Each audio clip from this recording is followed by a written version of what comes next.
Olá, uma poesia marcada pelas cores da terra e pelas dores de todas as paixões. O poeta Salgado Maranhão surge poeticamente ali pela década de 1970, negando as vanguardas vadias de seu tempo. Sai em busca do lirismo e da formação de uma obra consciente de sua função estética e social.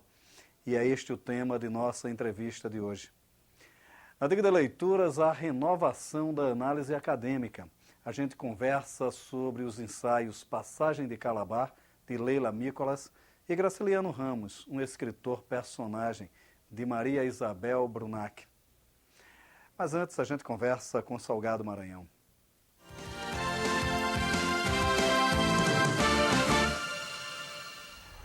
Salgado, vamos falar de uma coisa que a gente gosta. Vamos falar de poesia aqui. É interessante, você surge no panorama poético ali meados, mais para os finais da década de 70, início da década de 80, né? Onde vinha a poesia brasileira saía de toda uma revolução marginal, saía de todos os conceitos de vanguardas, de concretismo, neoconcretismo, poesia marginal, enfim. Como é que foi entrar no panorama, se livrando de todos esses rótulos e fazendo uma poesia autoral? Foi muito bom, Maurício. É um prazer estar aqui com você. E foi muito bom porque eu pude já selecionar o caminho que eu queria seguir. A poesia que se fazia naquela hora era uma poesia muito espontânea, era uma poesia que, de certa forma, abria uma cunha entre o que estava se fazendo da poesia tradicional, basicamente da poesia que vinha do soneto, do parnasianismo, e a poesia concreta. Quer dizer, a poesia marginal, ela teve a finalidade de enfrentar a rigidez com a leveza. É uma poesia de garotos que não tinham compromissos com nenhuma dessas tradições.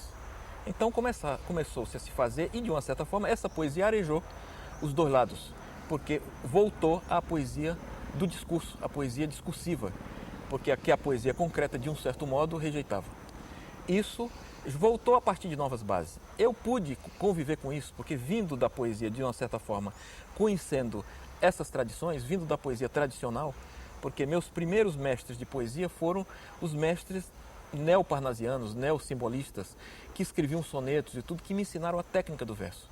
Isso foi muito importante para mim, porque eu acho que quando você vai desconstruir, primeiro é preciso saber construir.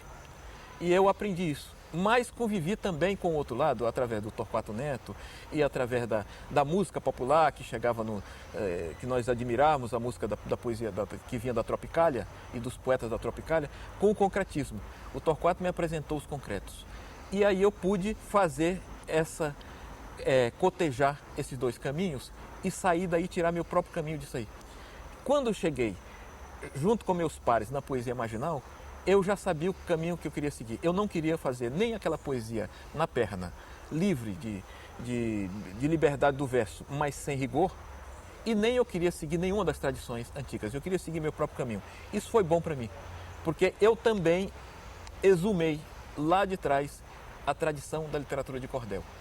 Mas há uma coisa engraçada nesse processo todo, porque a sua poesia, ela de certa forma, quer dizer, você tem toda uma reverência à tradição poética, né? Quer dizer, era aquilo que o Manuel Bandeira dizia.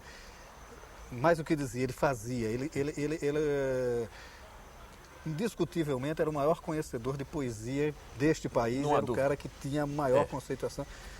Mas isso não transparecia na poesia dele, né? Você, de certa forma, também trabalha com esses elementos. Quer dizer, você conhece a tradição poética, você é um grande leitor de poesia, mas não deixa que isso impregne a sua poesia. Como é trabalhar por aí também? Porque eu leio, eu gosto de escrever a poesia que me agradaria ler. Eu não gosto de poesia de poetas, não me agrada. Os poetas que você, ao ler, você descobre os autores que ele leu. As costuras, é uma roupa cuja costura é aparente, todo mundo vê. Os grandes poetas, quando você lê Vinícius, quando você lê Manuel Bandeira, Manuel Bandeira é uma coisa tão impressionante que alguns poemas dele parecem uma criança escrevendo. É de uma pureza, de uma grandeza, de uma percepção tão sutil do poético, do elemento poético, que parece realmente um menino escrevendo. Poetas como Drummond, poetas como João Cabral, você não percebe, estão atrás deles uma verdadeira biblioteca. Atrás desses poetas, são poetas cultíssimos, mas você não percebe na sua poesia senão a voz deles próprios, a voz inaugural. Isso é a poesia, isso é quem tem o que dizer. Poesia, às vezes, se aprende a fazer montando. Há poetas que montam, que estudam, de tanto estudar, aprendem a fazer versos que não são versos inaugurais. São versos, são uma poesia arrumada, tudo. Mas o grande poeta é aquele poeta que tem a voz própria. O que não lhe dá o direito de fazer uma poesia frouxa, uma poesia sem substância. Mas o grande poeta conhece poesia, porém, no seu texto não aparece os autores que ele leu. É interessante. Autores como, por exemplo, Joaquim Cardoso. Joaquim Cardoso tinha todos os sentidos, até por ser engenheiro, tinha todos os sentidos da métrica e da rima. Transitou, inclusive, pelo concretismo, mas ele tinha um sentido na visualização da poética dele. O Drummond, o Bandeira também, ele tinha isso, né? Ele transita por vários vertentes poéticas, mas sempre fazendo aquilo que ele sempre dizia a vida toda em um dos versos dele, que ele diz, eu faço versos como quem morre, né? Quer dizer, é aquele sentido final, quer dizer, o que é fundamental de você dizer no final da sua vida, a sua última palavra, qual é? Isso é que é o fundamental. Quer dizer, então o seu trabalho de poesia é mais ou menos por aí? O Joaquim Cardoso é um poeta injustiçado, pouco se fala dele. Foi um grande poeta, para mim um grande poeta. Ele tinha um homem cultíssimo, era um erudito. Tá? Ele era um erudito porque não só ele conhecia profundamente a poesia, mas ele também conhecia outras coisas ligadas à engenharia, que ele era um engenheiro extraordinário, um calculista. De modo que era um homem que sabia de matemática, era um homem cultíssimo.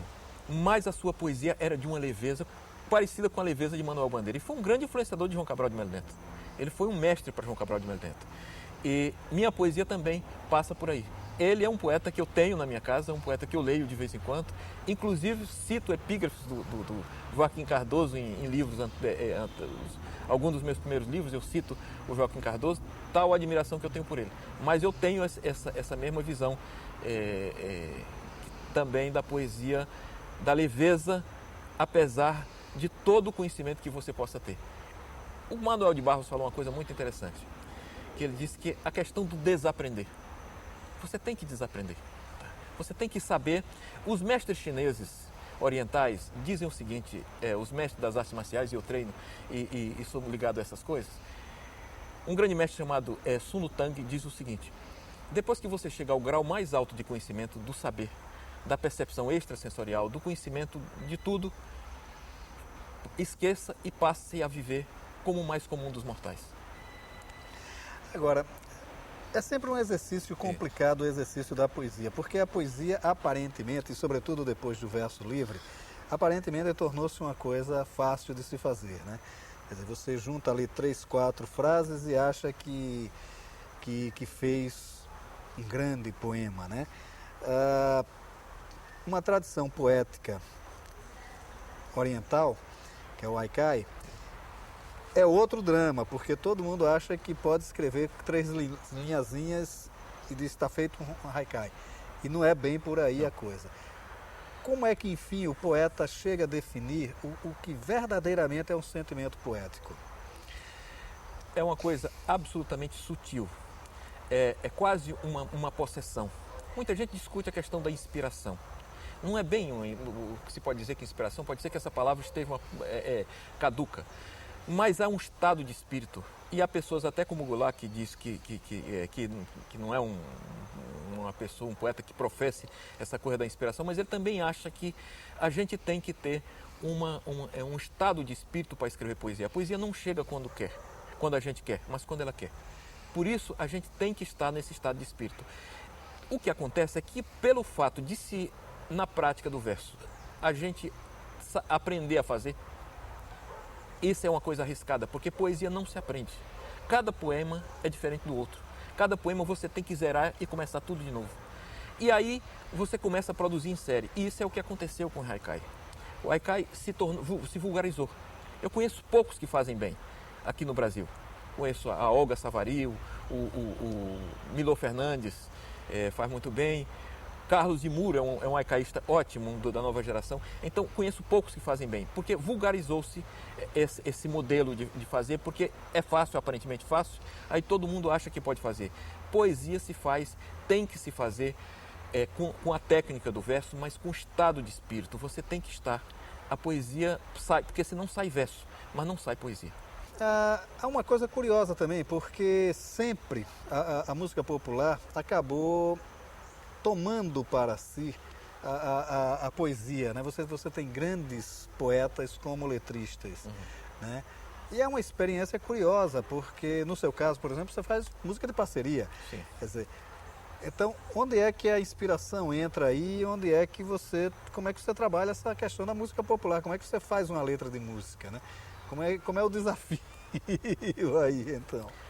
É uma coisa interessante porque a letra de música você põe o texto, ou você faz o texto já com ritmo para o compositor musicar, ou você faz a letra, o poema dentro da canção. E esse trabalho dentro da canção tem muita transpiração. É preciso haver muita transpiração. E aí você tem que se motivar. Mas nem sempre sai na hora que você quer. Chico Buarque, para fazer Atrás da Porta, com Francis Raime, ele fez uma primeira parte e só terminou 10 anos depois. Então é assim, às vezes não sai tudo. E eu já tive canções em que eu fiz em 20 minutos. Pode acontecer isso. Portanto, é uma coisa que é uma maneira, é um estado de espírito flexível, em que você trabalha, pode sair, mas pode não sair. Pode levar a noite inteira, pode ser daqui a 10 minutos. Então porque tem que sair de uma forma em que toque as pessoas.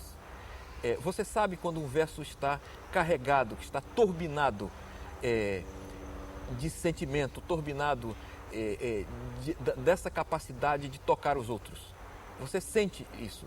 E isso é uma coisa tão sutil que não tem fórmula.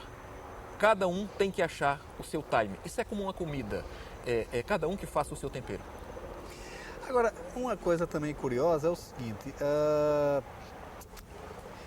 com o advento das novas mídias, das novas linguagens, de internet, enfim, de novas formas de veiculação, você tem uma repetição daquele fenômeno que aconteceu com a poesia marginal, que era a poesia ali vendida de bar em bar,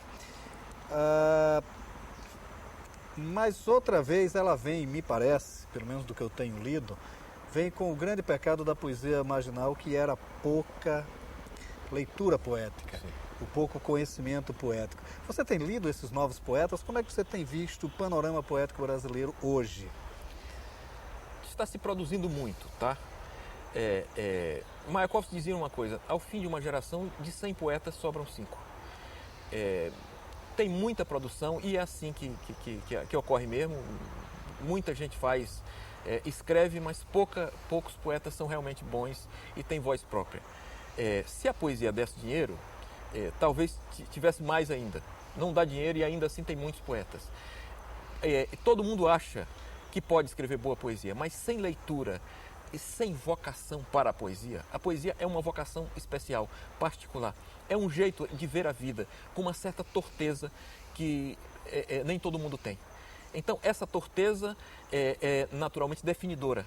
Quem vê dessa maneira e sabe juntar as palavras e sabe dizer o que está vendo, pode fazer poesia. E se tiver também toda uma vida dedicada a isso, porque a poesia é muito exclusivista. Você tem que passar a vida se dedicando, estudando, para nada, porque depois você não ganha dinheiro com isso, ninguém sobrevive disso, e é assim mesmo, é só para isso, só viver para ela. E ainda assim ela quer que você se dedique, lhe dando só essa satisfação de produzir. Eu digo que às vezes é como ver o rosto de Deus. E do momento em que você vê uma vez, você fica esperando essa segunda vez eternamente, mesmo que não seja para ganhar nada, só para ver de novo. Há umas definições interessantes sobre isso, né? E sempre se fala numa questão do escolhido, né? Quer dizer, porque a pessoa pode viver no mesmo ambiente, o João do Vale ele diz isso, né? Diz, quer dizer, o amigo dele também está mais alguns conseguiram estudar, outros não, mas, né, e outros nem sabem fazer baião como ele já sabia. Quer dizer... Todos estavam ali. Por que o João do Vale se diferenciou dos demais? Quer dizer, não tinha razão nenhuma para que ele fosse diferente dos outros. Mas, no entanto, ele era, porque ele sabia definir no plano dessa mirada particular, que é a mirada do poeta, que é essa forma de ver, que não é uma definição conceitual, como é, por exemplo, da sociologia, como é da filosofia. Tá? É uma definição que entra na carne, tá? Em que você sente... o Benedetto Croce dizia que poesia é monumento. Tá? Não é uma coisa histórica, não é um relato histórico, mas é monumento, ela é em si. Ela é e pronto.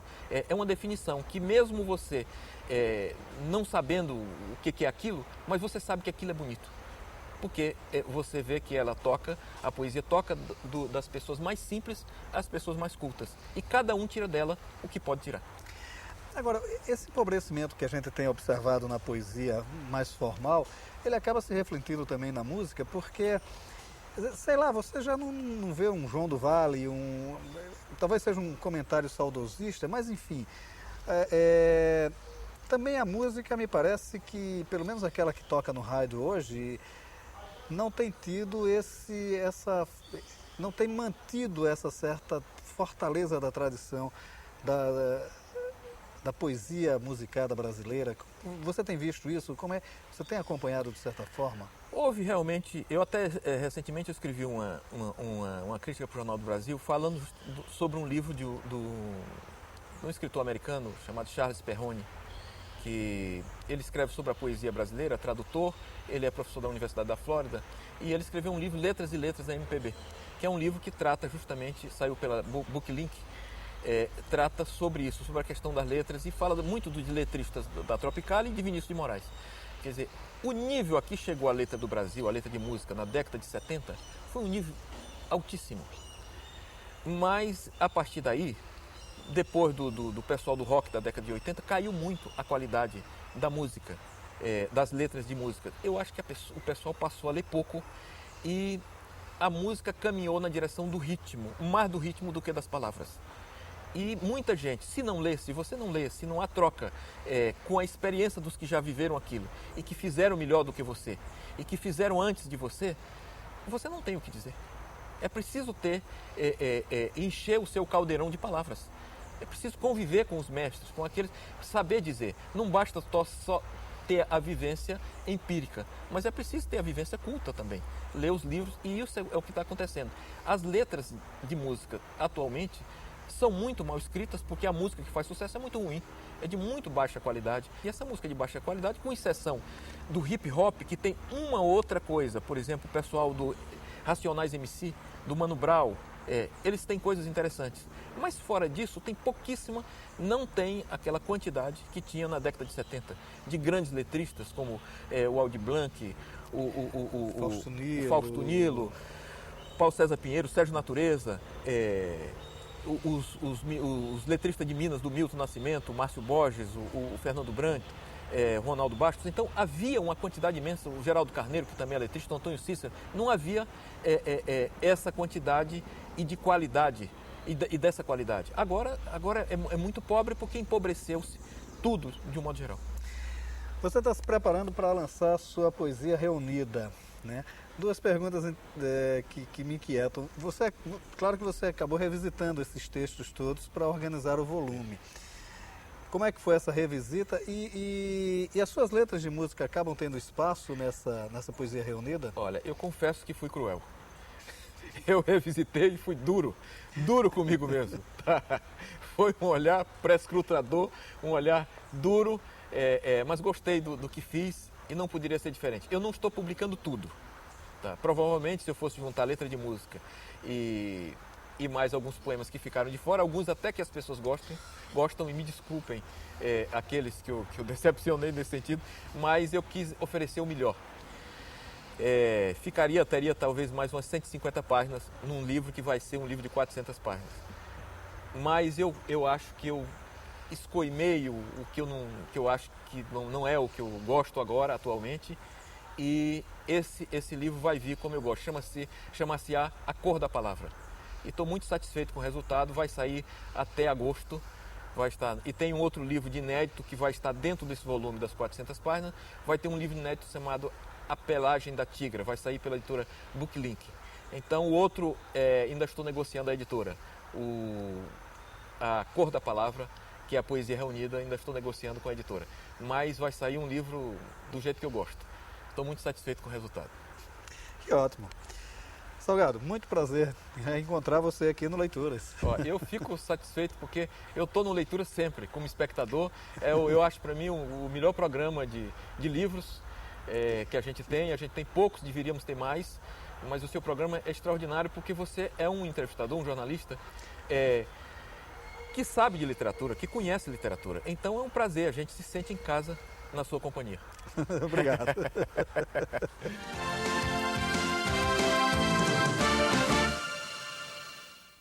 O fenômeno atingiu o panorama literário ali pela década de 1980. Praticamente toda a crítica migrou da imprensa para as universidades.